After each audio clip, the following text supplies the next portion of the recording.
Abaddon, chosen of chaos. By Abaddon. From shame and shadow recast. Free. When all others bow to the throne. In black and gold reborn. Brothers. When all others stand alone. When the prisoner is brought before us, I cannot tell if he possesses enough dignity not to struggle in futility, or simply lacks the strength to fight back. His armor, once cast in the regal white of his butchered chapter, is now a ruined suit of gunmetal grey. Whereon the badges and D tokens once showed proud on the ceramite, scars and scorch marks are the only decorations he now bears. I could say that fate has not been kind to him, but that would be a lie. We have not been kind to him. Nor to his chapter. Nor to the population they sought to protect. Fate had nothing to do with this. My rubric cast him to the muddy ground. This duty done, they turn their faceplates to me, awaiting orders. Kill him if he moves, I send to them, silently. They level their ornate bolters on the prone captive with the slow, wraithly movements of those that can no longer even feign life. Rain hammers all of us in an oily torrent, hissing from the horned helms of my brothers and the Clitaran crests of my ashen dead servants. Let me, says Law. His helmet's mouthpiece is a snarling thing of clenched ceramite fangs. Once it was red. Now it is black. Let me carry out the sentence. In recent years, Law has taken to scratching his kill markings on his armor. His hands twitch in unpleasant spasm without weapons to grip. When our commander offers no reply, Law steps forward, resting the toothed edge of a chain axe against the captive's neck. Kyle. Let me have this honor. I sense nothing but loyal, wrathful devotion from him.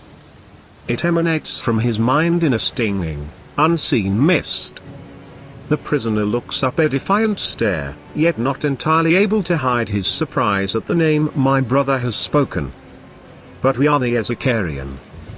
We are the only souls permitted to speak the War Master's name.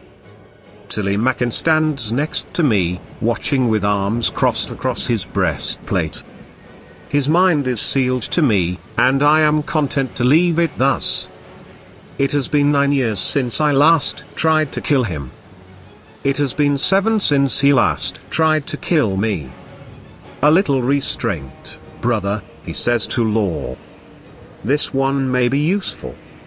Tilly Mackin has the most beautiful voice I have ever heard. A voice to sway souls and cleanse consciences, a soft without implying weakness, strong without arrogance. Even the crackle of vox corruption cannot flaw its smooth tone. Cain, the War Master says. I turn at my name, looking at Abaddon, who alone among us stands barefaced in the rain. It is difficult for those of us with sixth senses to look at him for long. Kyle, I reply, already looking away. What do you counsel? He knows that I am weary of this war. I have threatened, more than once, to take my fleet and sail ahead of the Legion, hunting other prey. Only by the War Master's request have I stayed with them here, on the front lines. If you wish me to divine destiny from his entrails, brother, I suggest you ask the White Seer or the Weeping Girl. I risk another glance towards him. His eyes glint unhealthily amber in the fading sun. Veins cobweb beneath his cadaverous skin, thick with the power that ripens his immortal flesh. I hear his sword beginning to whisper to me, and realize that I have looked for too long. At once, I turn back to the prisoner. Their warrior, a captain of his thin-blooded chapter, trembles as death draws near. One of his hearts has already failed. The blood stink is strong on him, not even the heavy rain and the bitter wind can hide it. His breaths rattle in his half-cut throat.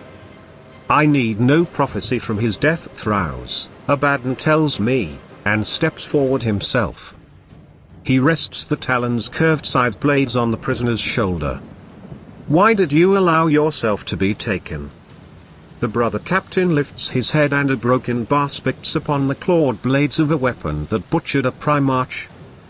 Law chuckles, wet and dark. Tilly Macken's laughter is a mellifluous thing, inspiring others to laugh with him.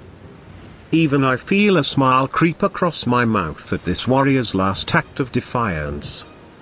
Rain washes the acidic garbate of saliva from the curved adamantium.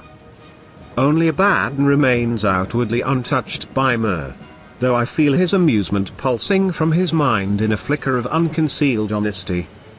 He crouches before the prisoner in a grinding, wearing chorus of armor joints.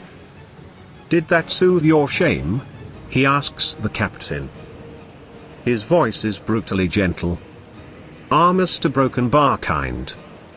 That little surge of spite. That little act of defiance. Did it ease your shame at dying with your duty undone? Did it avenge the 1,000 brothers that we have murdered and desecrated? Did it vindicate your failure to defend this world? The captain spits again, this time into the War Master's face. Abaddon smiles as it trickles down his cheek. These, my brothers, are the thin-blooded, mind-scrubbed children that the Imperium has birthed in our absence. These are our inheritors. More chuckles. The captain's defiance is sincere, but he is playing proud to the wrong audience. Once, the War Master tells him, we were angels. Not outside Imperial law. Above it. Not the defenders of humanity. The lords of it.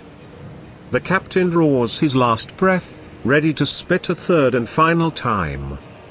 Abaddon denies him the chance. With almost loving slowness, the War Master sinks a single talon into the Space Marine's chest, carving hearts, lungs, muscle meat, and spine in a slow caress. "Do you hear that screaming?" he says softly. "That shrieking at the edge of your fading senses? The gods are coming for you, hero. They are coming for your soul." Abaddon withdraws the claw and kisses the dying warrior on the forehead, a Bronze-era warlord blessing one of his chosen warriors. "Sleep, brave champion of humanity. A life without worth is coming to a close, and you go to your reward in the Sea of Souls." He rises to his feet. No longer supported, the captain's corpse topples into the mud. But before the War Master turns away, he hesitates. "Cain," he says to me. "Brother. Can you find the demon that devoured that warrior's soul?" He knows I can. He is asking if I will. "It will be done," I tell him. "Thank you."